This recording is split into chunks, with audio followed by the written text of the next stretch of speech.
Good evening everyone, स्वागत है आप सभी का अपने यूट्यूब चैनल मेडिको डिटेक्टिव पर। तो आज के वीडियो में हम लोग देखने वाले हैं एएनएम सेकेंड ईयर का मिडवाइफरी का फीटस डेवलपमेंट एंड प्लेसेंटा का 30 एमसीक्यू।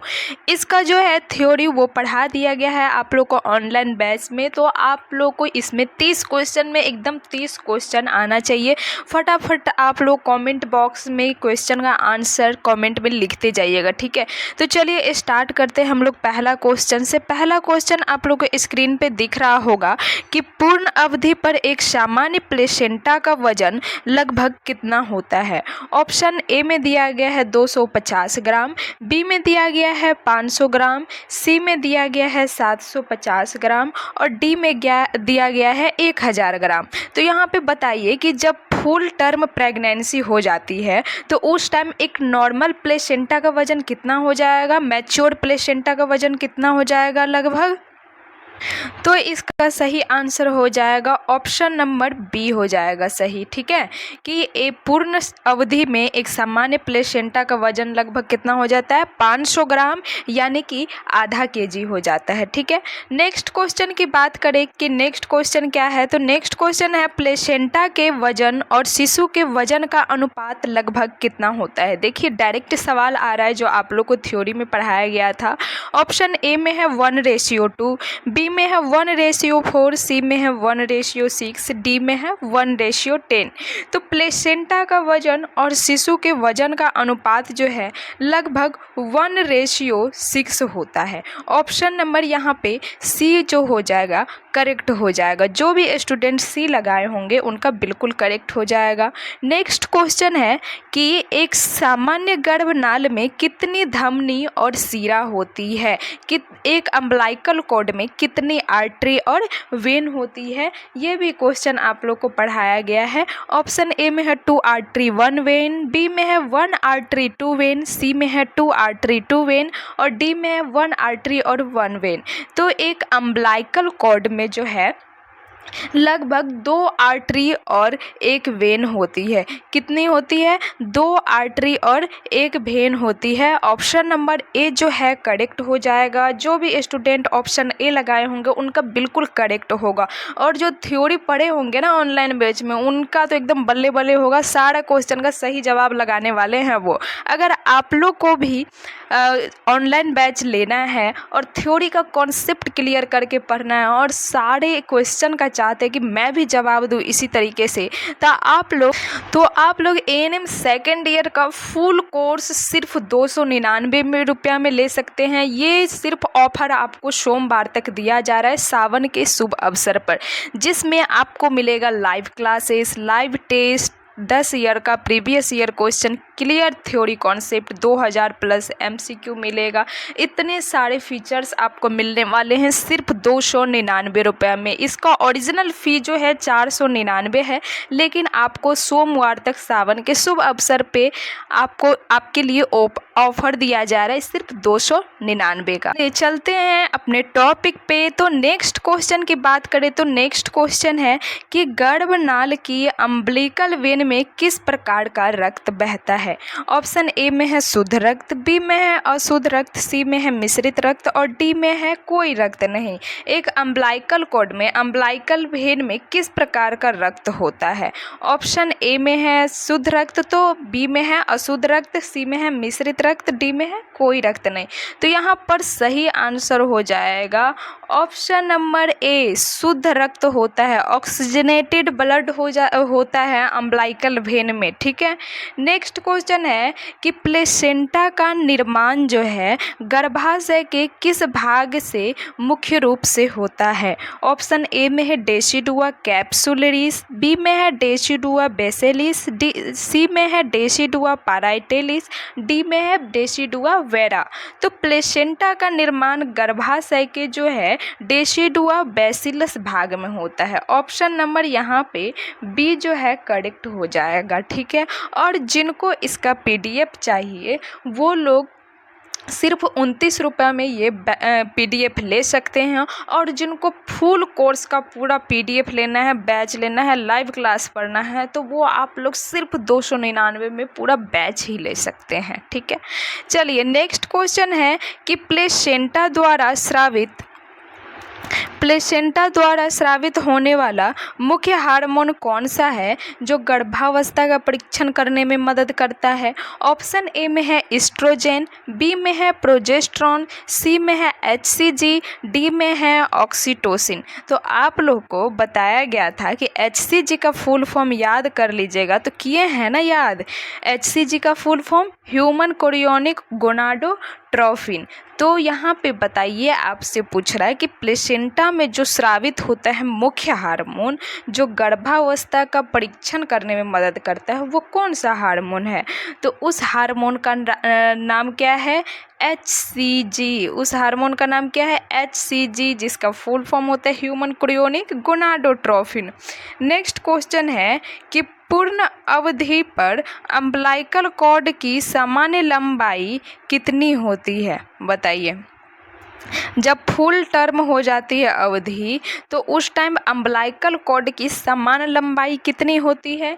ऑप्शन ए में है 20 से 30 सेंटीमीटर, बी में है 30 से 45 सेंटीमीटर, सी में है 50 से 60 सेंटीमीटर और डी में है 80 से 100 सेंटीमीटर। तो आप लोग को बताया गया था कि अम्बिलिकल कॉर्ड की जो है समान लंबाई कितनी होती है।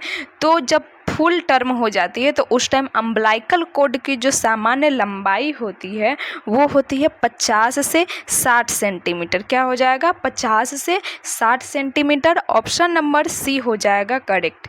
नेक्स्ट क्वेश्चन है कि अम्बिलिकल कॉर्ड के अंदर मौजूद जेली जैसा पदार्थ जो रक्त वाहिकाओं की सुरक्षा करता है क्या कहलाता है? ऑप्शन ए में है वार्थॉन जेली, बी में है जिलेटिन, सी में है एमनियोटिक फ्लूइड, डी में है वर्निक्स कैसियोसा।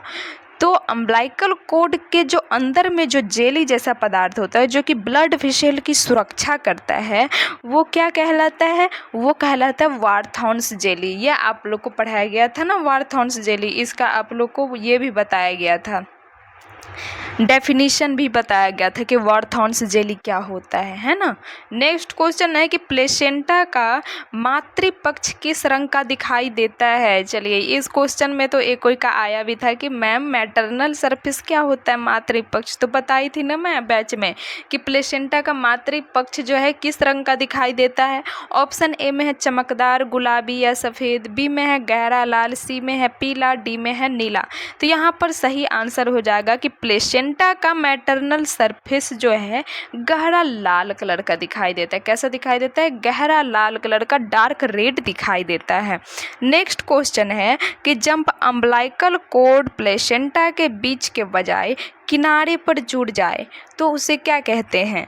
ऑप्शन ए में है बैटलेडोरे प्लेसेंटा, बी में है विलामेंटोस प्लेसेंटा, सी में है प्लेसेंटा सुकेंटूरिएट और डी में है सर्कमवैलेंट प्लेसेंटा। तो यहाँ पर सही आंसर हो जाएगा ऑप्शन नंबर ए बैटलेडोरे प्लेसेंटा। क्या हो जाएगा? बैटलेडोरे प्लेसेंटा हो जाएगा। जब अम्बिलिकल कॉर्ड प्लेसेंटा के बजाय किनारे वाले मार्जिन से जुड़ जाएगा तो उसे क्या कहेंगे? बैटलेडोरे प्लेसेंटा।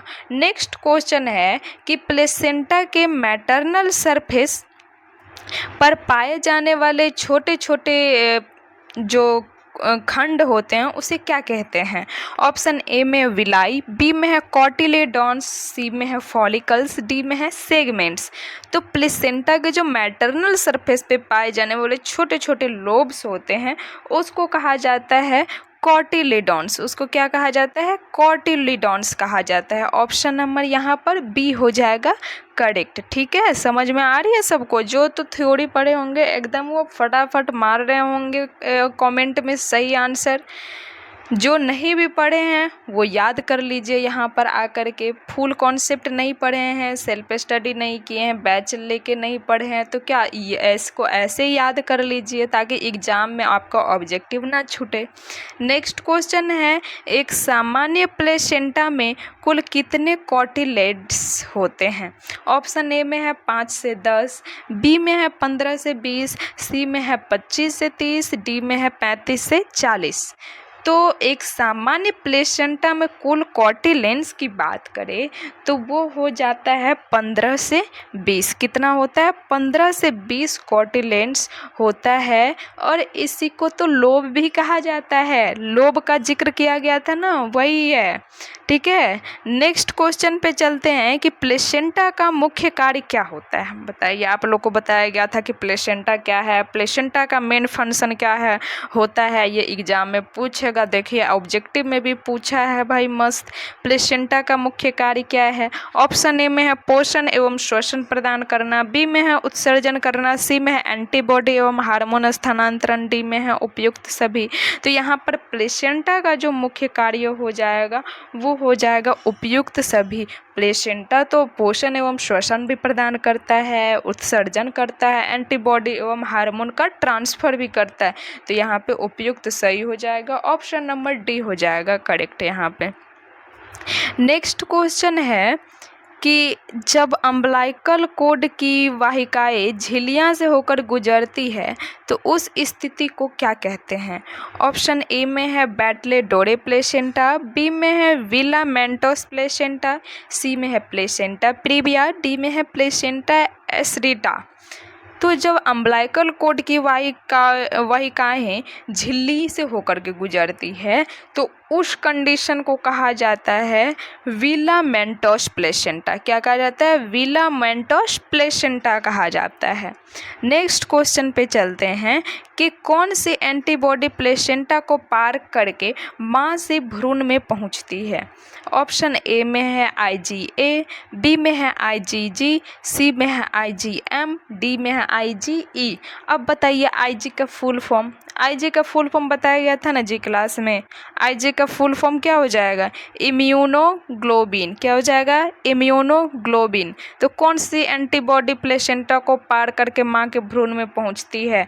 तो वो हो जाएगा IgG, immunoglobulin G। Option number जो है बी हो जाएगा यहाँ पे करेक्ट। नेक्स्ट क्वेश्चन पे चलते हैं कि निषेचन के बाद तीसरी सप्ताह से 8वें सप्ताह तक की अवधि को क्या कहा जाता है? बताइए, जब फर्टिलाइजेशन हो जाता है उसके बाद तीसरे सप्ताह से 8वें सप्ताह की अवधि को क्या कहा जाता है? ऑप्शन ए में है ओवम स्टेज, बी में है एम्ब्रायो स्टेज, सी में है फीटस स्टेज, डी में है नियोनेटल स्टेज। तो फर्टिलाइजेशन के बाद तीसरे सप्ताह से 8वें सप्ताह तक की जो अवधि होती है उसको कहा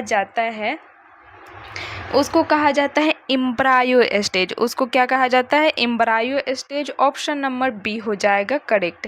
नेक्स्ट है कि गर्भावस्था के किस सप्ताह के बाद विकासशील संरचना को फीटस कहा जाता है?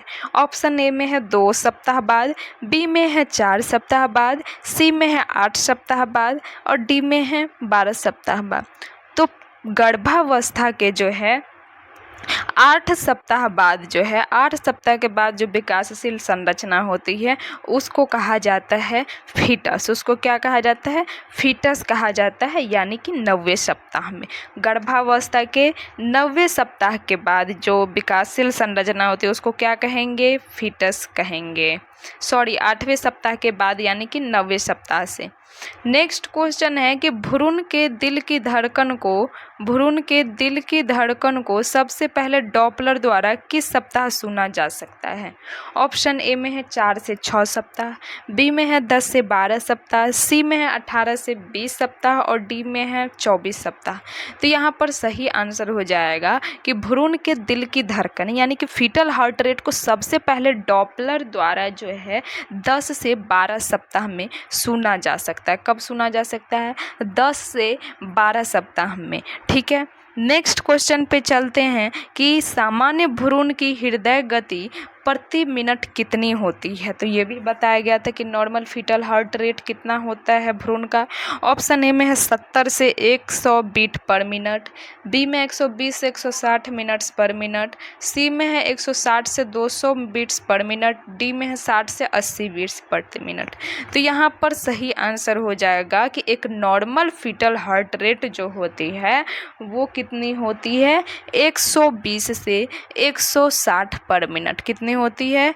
120 से 160 बीट्स पर मिनट होती है। अगर 120 से कम हो जाएगा यानी कि 80 रहेगा, 90 रहेगा और इधर 160 के बदले उसका 120 है, 130 है, तो उस कंडीशन को क्या कहेंगे? आप लोग तो ऑनलाइन बैच में फटाफट बताए थे कि उस स्थिति को क्या कहा जाता है जब फीटल हार्ट रेट बहुत कम होती है। तो आप लोग कमेंट में ना लिख दीजिएगा उस कंडीशन को क्या कहा जाता है, ठीक है।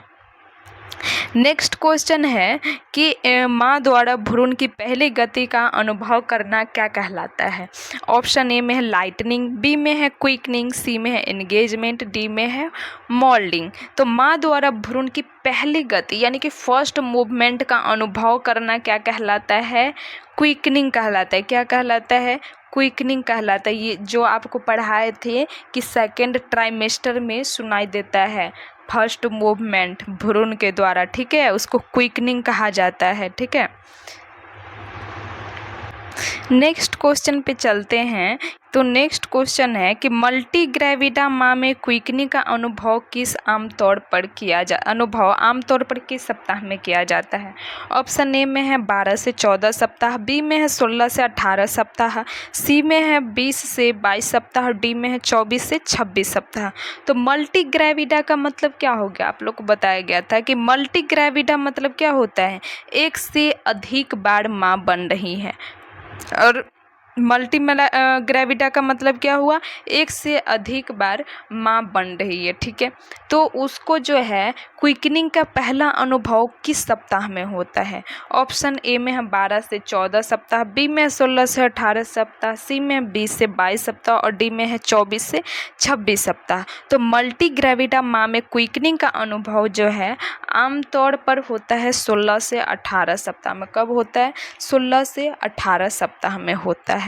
नेक्स्ट क्वेश्चन है कि फीटल सर्कुलेशन में दोनों अलिंद के बीच पाए जाने वाले छिद्र को क्या कहा जाता है? ऑप्शन ए में है डक्ट्स वेनोसिस, बी में है फोरामेन ओवल, सी में है डक्ट्स आर्टरियोसिस, डी में है फोसा ओवेलिस। तो फीटल सर्कुलेशन में दोनों अलिंद यानी कि राइट और लेफ्ट एट्रियम के बीच में जो एक छिद्र पाया जाता है उसको कहा जाता है फोरामेन ओवल। उसको क्या कहा जाता है? फोरामेन ओवल कहा जाता है, यानी कि ऑप्शन नंबर बी हो जाएगा करेक्ट, ठीक है। नेक्स्ट क्वेश्चन है कि फीटल सर्कुलेशन में पल्मोनरी आर्टरी और एरोटा को जोड़ने वाली संरचना को क्या कहा जाता है? ऑप्शन ए में है डक्ट आर्टियोसिस, बी में है डक्ट वेनोसस, सी में है फोरामेन ओवल और डी में है लिगामेंटम आर्टरियोसम। तो फीटल सर्कुलेशन में पल्मोनरी आर्टरी और एरोटा को जो जोड़ने वाली संरचना होती है उसको कहा जाता है डक्ट आर्टियोसिस। उसको क्या कहा जाता है? डक्ट आर्टियोसिस कहा जाता है। ऑप्शन नंबर ए जो है करेक्ट हो जाएगा। नेक्स्ट क्वेश्चन है अम्बलाइकल वेन को इन्फेरियर वेना कावा से जोड़ने वाली अस्थायी संरचना कौन सी है?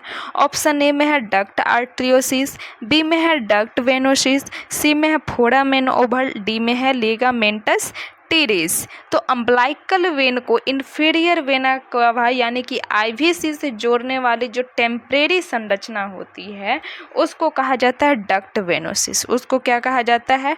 Duct venosus. आप लोग याद रखिएगा कि फीटल सर्कुलेशन में पल्मोनरी आर्टरी और एरोटा को जोड़ने वाली जो संरचना होगी डक्ट आर्टरियोसिस कहलाएगी।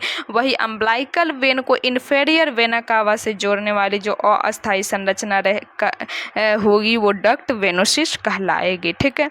नेक्स्ट क्वेश्चन है कि नवजात शिशु के जन्म के बाद डक्ट वेनोसिस किस अस्थायी संरचना में परिवर्तित हो जाता है? ऑप्शन ए में है लिगामेंटम वेनोसम, बी में है लिगामेंटस टीरिस, सी में है फोसा ओवेलिस, डी में है लिगामेंटम आर्टरियोसिसम।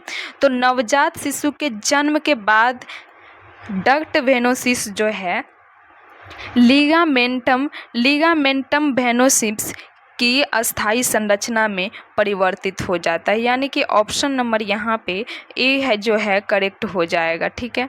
नेक्स्ट क्वेश्चन है कि नवजात शिशु के त्वचा पर पाया जाने वाला सफ़ेद मोम जैसा पदार्थ जो त्वचा की रक्षा करता है वो क्या कहलाता है? ऑप्शन ए में है लेनागो, बी में वर्निक्स कैसोसा, सी में है मिकोनियम, डी में है स्मेग्मा। तो नवजात शिशु के त्वचा पर जो पाया जाता है सफ़ेद मोम जैसा पदार्थ जो कि स्किन का प्रोटेक्शन करता है वो क्या कहलाता है? तो वो कहलाता है वर्निक्स कैसोसा। वो क्या कहलाएगा? वर्निक्स कैसोसा कहलाएगा। ठीक है, आप लोग देखे होंगे कि जब डिलीवरी होता होगा तो बेबी के बॉडी के ऊपर में ना सफ़ेद मोम जैसा पदार्थ होता है जो क्या करता है? त्वचा की रक्षा करता है।